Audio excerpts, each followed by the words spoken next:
Tomamos decisiones todo el tiempo. ¿Qué carrera elegimos? ¿Con quién nos relacionamos? ¿Por qué valores vivimos? En gran medida nuestras decisiones nos definen. ¿Cuáles son los fundamentos neurobiológicos en este proceso de toma de decisiones? ¿Qué podemos extraer de ellos que nos ayude a aliviar el sufrimiento de nuestros pacientes a través de nuestra ayuda psicoterapéutica?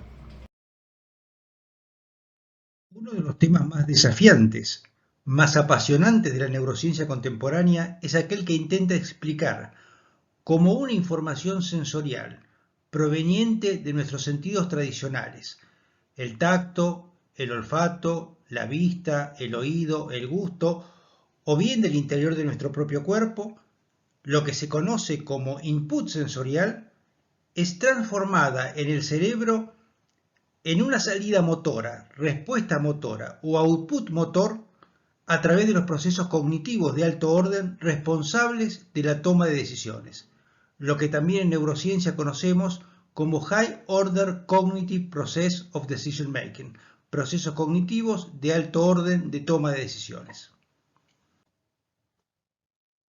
Antes de continuar avanzando, es importante que hagamos una distinción entre las respuestas reflejas y las respuestas generadas por fenómenos cognitivos.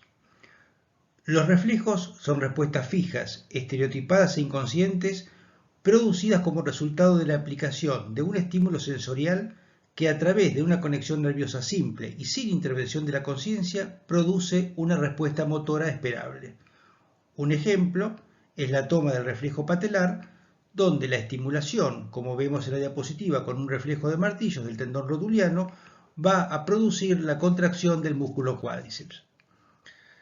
Si bien no todos los procesos cognitivos son de alto orden, como decidir, por ejemplo, qué carrera voy a estudiar, que claramente es un fenómeno cognitivo de alto orden, sino que hay algunos extremadamente sencillos, vamos a reservar la denominación de cognitivo para aquellas conductas que presenten, aunque sea de una manera rudimentaria, una propiedad particularmente destacable que es la flexibilidad, expresada a través de dos características sobresalientes: la contingencia y cierta libertad con respecto a la inmediatez.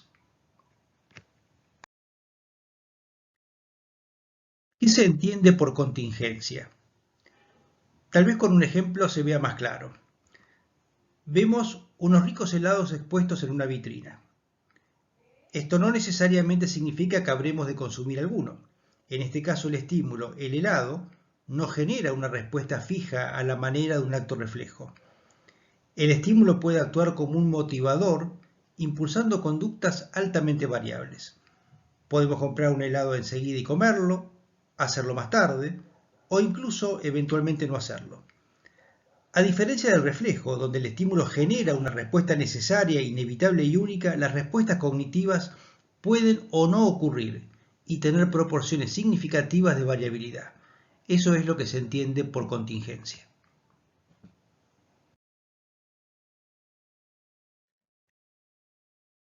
En el caso de las respuestas cognitivas, los estímulos promueven conductas que no son inevitablemente inmediatas, sino que recorren un camino temporal no necesariamente atado a cambios en el entorno o en el cuerpo. Volvamos al ejemplo del helado. Vemos gustos ricos a la tarde en determinado lugar, organizamos la cena y luego decidimos comprar helados. Como podemos reconocer, el patrón temporal se extendió a lo largo del tiempo, liberado del ya de la respuesta refleja. Si bien las respuestas cognitivas relacionadas con la toma de decisiones incluyen ambas características anteriormente señaladas, es decir, contingencia y libertad con respecto a la inmediatez, no todas las decisiones implican cognición, como observamos en una serie de conductas rutinarias como nadar, caminar o lavarse las manos. Estas rutinas se sustentan en procesos neurobiológicos ordenados sin esa flexibilidad ni control temporal tan claro en los procesos cognitivos. Podemos considerar el proceso de decisión al inicio de estas conductas, pero son conductas que una vez puestas en marcha siguen pasos prefijados que las coloca a estas rutinas en una especie de posición intermedia entre lo reflejo y lo cognitivo.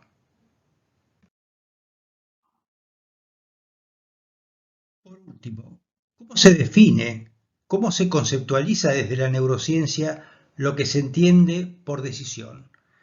En palabras de Eric Kandel, una decisión es un compromiso con una propuesta, acción o plan basado en la evidencia, conocimiento previo o expectativas de resultados. Este compromiso, que es la decisión, tiene tres características. Es provisorio, no necesita necesariamente traducirse en una conducta y la intervención de otros factores o consideraciones puede modificarlo. Una manera de interpretar estos compromisos es visualizarlos como planes de acción. Volviendo a nuestro clásico ejemplo de los helados. Vi los helados en la vitrina, llegaré a mi casa, prepararé la cena, llamaré a la heladería. El concepto de plan, como bien dice Kandel, enfatiza la libertad en relación a lo inmediato. Además, como ya hemos señalado anteriormente, los planes pueden cambiar o simplemente nunca realizarse. Los procesos de toma de decisiones han sido estudiados a todo lo largo de la escala zoológica, en gusanos, en moscas, en abejas, en sanguijuelas, en roedores, en primates y por supuesto en humanos. Los organismos pequeños nos permiten un insight relativamente sencillo a los aspectos neurobiológicos activados durante el proceso de toma de decisiones, aunque poseen el inconveniente de no captar la complejidad que este proceso posee en animales superiores y por supuesto en el ser humano. Aún así no dejan de ser una ventana interesante para comprender los mecanismos en juego con el objetivo de poder intervenir terapéuticamente. Los experimentos en general se hacen bajo condiciones preestablecidas en ambientes artificiales. Sin embargo, nos aportan información que facilita comprender los fenómenos biológicos comprometidos en la toma de decisiones basadas en la evidencia, es decir, en la experiencia previa, o bien aquellas decisiones basadas en valores y preferencias. Ejemplo de lo primero, es decir, de aquello que elegimos desde la evidencia, decido no estacionar en un determinado lugar porque no se puede y ya he recibido una multa previa. Ejemplo de lo segundo, elijo visitar un lugar y no otro porque primero me resulta más atractivo, lo prefiero, o bien decido no aceptar un soborno porque la honestidad es un valor que practico. Esa es una decisión basada en un valor, la anterior una decisión basada en una preferencia. Un aspecto fundamental que se observa en el plano neurobiológico, pero que se extiende a todas las dimensiones humanas en los procesos de toma de decisiones, es la capacidad de discriminar entre opciones sensoriales, en primer término, pero también entre opciones valorativas. En innumerables circunstancias son los matices perceptivos, valorativos o preferenciales los que nos inclinan hacia un lado o hacia otro, es decir, los que orientan la toma final de decisiones. Por ejemplo, un matiz luminoso nos puede ayudar a elegir si un destello es inofensivo o peligroso, o bien una evaluación costo-beneficio puede inclinar una decisión ambiental, médica, económica o política. Volviendo nuevamente a lo biológico, los estudios experimentales más simples hacen foco en la capacidad para tomar decisiones frente a estímulos sensoriales tenues, como una luz tenue, un sonido apenas percibido, un olor o una discriminación táctil muy suave. Y la decisión en estos casos consiste en afirmar o negar la percepción del estímulo. Es la manera más sencilla de explorar la importancia de los procesos de discriminación en la toma de decisiones. Nuestro sistema nervioso desarrolla la capacidad para distinguir entre un estímulo o señal indicativa de la presencia de un estímulo de lo que no lo es y que en neurociencia denominamos ruido.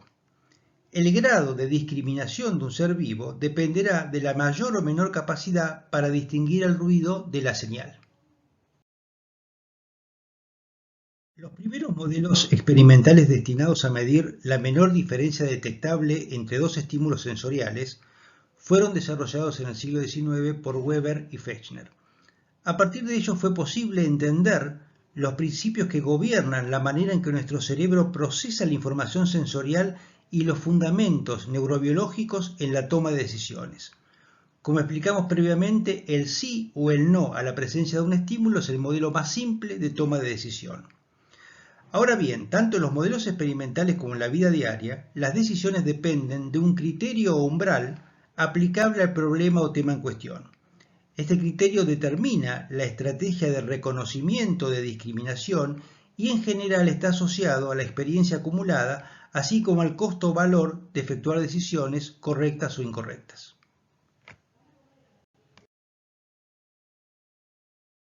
Si el criterio que rige la política de decisión es muy laxo, probablemente el tomador de decisiones no falle en registrar el estímulo, pero es también muy probable que lo detecte en situaciones donde no se encuentre, generando muchos falsos positivos.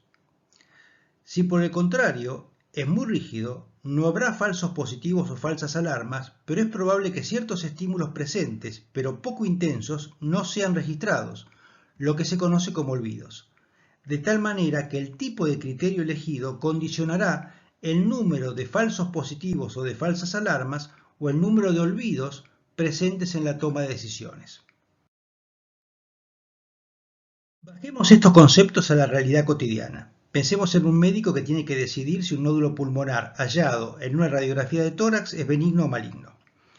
Si el criterio que emplea es un criterio laxo, en la mayoría de los casos decidirá que es maligno, indicándole estudios y preocupando a un número de pacientes que seguramente estén sanos, es decir, generará un conjunto importante de falsos positivos. Si por el contrario el criterio es muy estricto, todos los diagnosticados serán correctos, pero habrá algunos que escaparán a la detección y por ende no se harán estudios, no se llegará a un diagnóstico y la enfermedad progresará. Es lo que mostrábamos antes como olvidos. Lo interesante es señalar nuevamente la relevancia del criterio empleado en el proceso de toma de decisiones, ya que define la estrategia de decisión.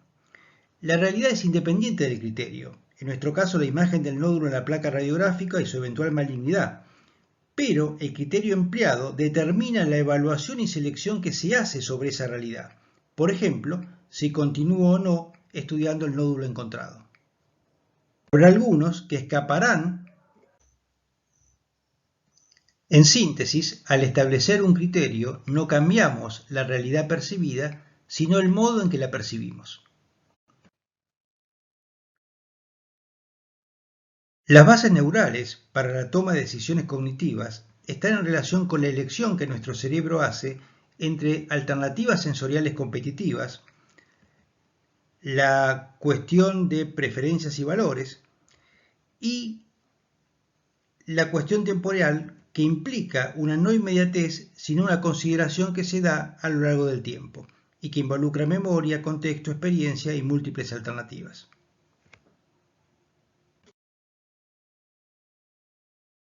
Veamos como un ejemplo cómo funciona el cerebro cuando tiene que elegir entre dos alternativas sensoriales competitivas. En este caso vamos a tomar como ejemplo un estímulo visual.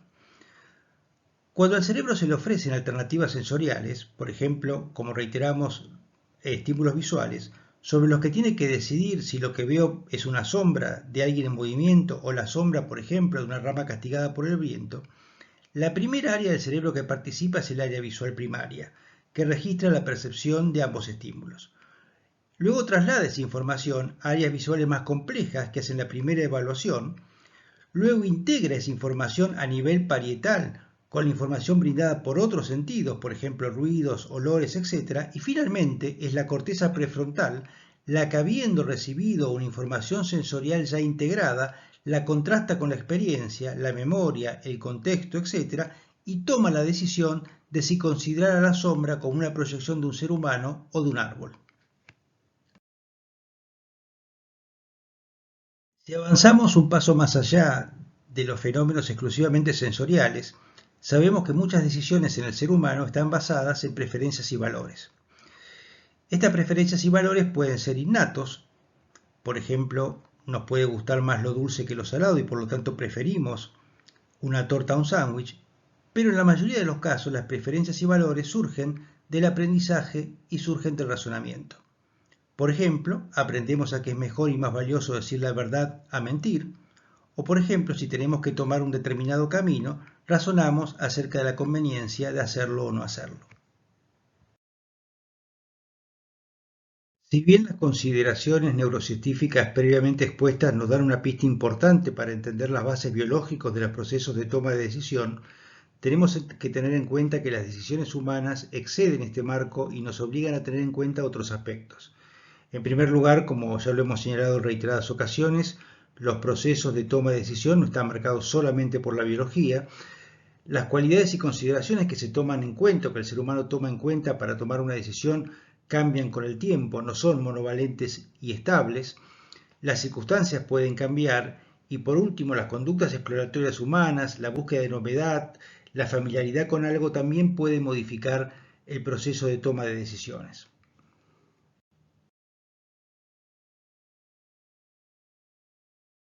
Las decisiones, no las condiciones, determinan quiénes somos.